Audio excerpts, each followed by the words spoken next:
Seafood Feast, just $14.99. Start with soup, salad, and Cheddar Bay biscuits. Then choose one of 7 entrees, plus dessert. 4 perfect courses, just $14.99. Come into Red Lobster and see food differently.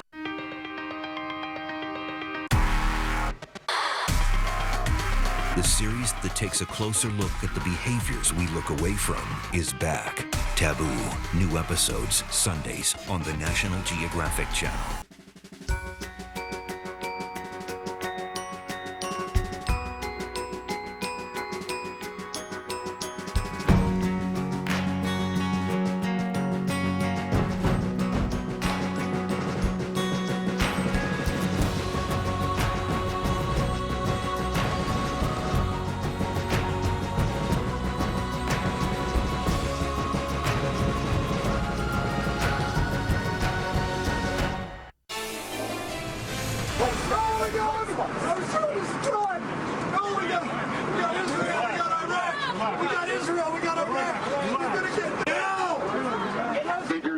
That must have been a pleasant flight. Remember that one? A JetBlue pilot's mid-air meltdown. That was back in March. So a Texas judge just finding that captain not guilty of interfering with a flight, declaring that Clayton Osmond was insane after he left the cockpit screaming about terrorists. Now, a handful of passengers are suing the airline over this entire incident to attorney Kisha Hebbon on whether this ruling helps their case. What do you think, Kisha? I think it does help their case because my position is that this pilot must have had some pre-existing mental disorder, and the airlines owe all of the passengers an obligation to be safe. So was he ever psychologically evaluated?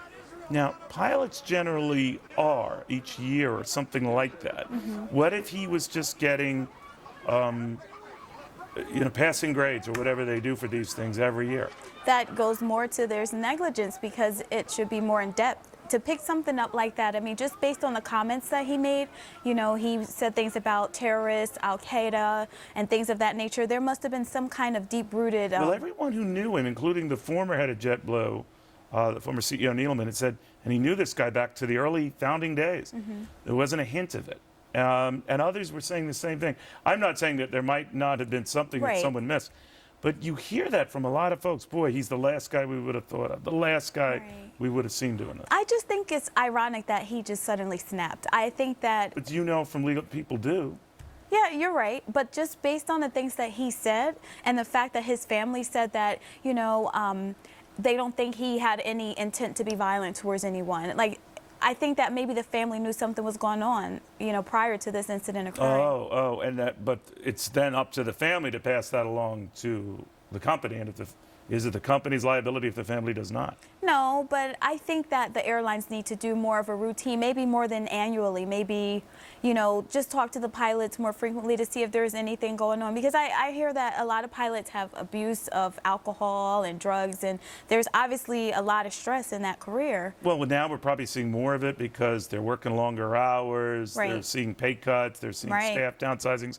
Not that any of that justifies what this guy did on that flight.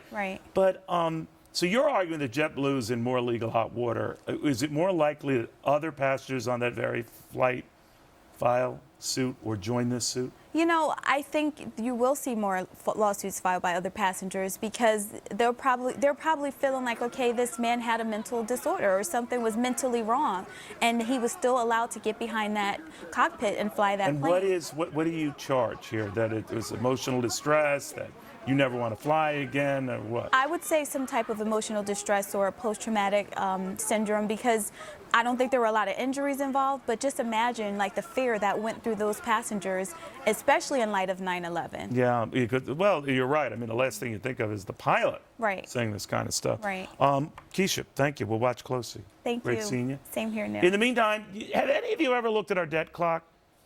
Who's going to pay? The teenager afraid he and his friends are, and he's ticked. And oh yeah, he's next.